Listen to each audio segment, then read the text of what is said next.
The ongoing feud between America's largest automotive workers' union and the Biden White House has frayed relationships to a breaking point, allowing former President Donald Trump to capitalize with a recent move that has President Joe Biden's advisors furious that they had been outmaneuvered.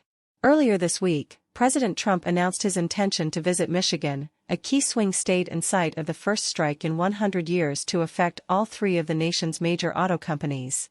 His visit will culminate in a speech to union members with the United Auto Workers and is timed to coincide with the second GOP presidential debate, which he will be skipping.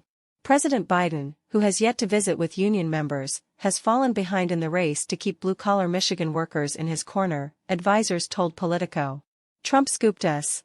Now if we announce we're going, it looks like we're just going because of Trump, a Democratic strategist said. We waited too long. That's the challenge.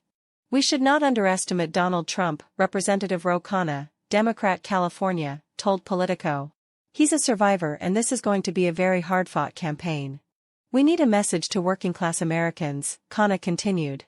Right now, they're still hurting in terms of gas prices, food prices, housing costs, utilities costs, and they don't feel like their wages are going up fast enough, and they feel like the very wealthy are getting too much of the rewards. That's what I heard on the picket lines. One union advisor called President Trump's move "kinda genius" in an admission that indicates the traditionally Democratic voting bloc is now up for grabs.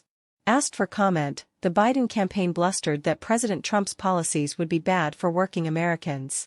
Donald Trump's anti-worker, anti-union record is one of the key reasons Michigan rejected Trump in 2020 and sent Joe Biden to the White House, said spokesperson Amar Moussa. His failed presidency is defined by auto companies shuttering their doors and shipping American jobs overseas while lining the pockets of the wealthy and big corporations. The calls for President Biden to pay more attention to Michigan reached a fever pitch this week when Congresswoman Debbie Dingell, Democrat Michigan, told CNN viewers that Michigan is a purple state that Democrats should not be taking for granted. It is a very competitive state.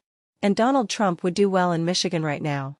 The election's a year away, we're at a very volatile time, but I'm not taking Michigan for granted and I'm going to say I said that very strongly to many people, she added. Asked if she thinks President Joe Biden's team is taking the state for granted, she replied simply, I think we've gotten their attention,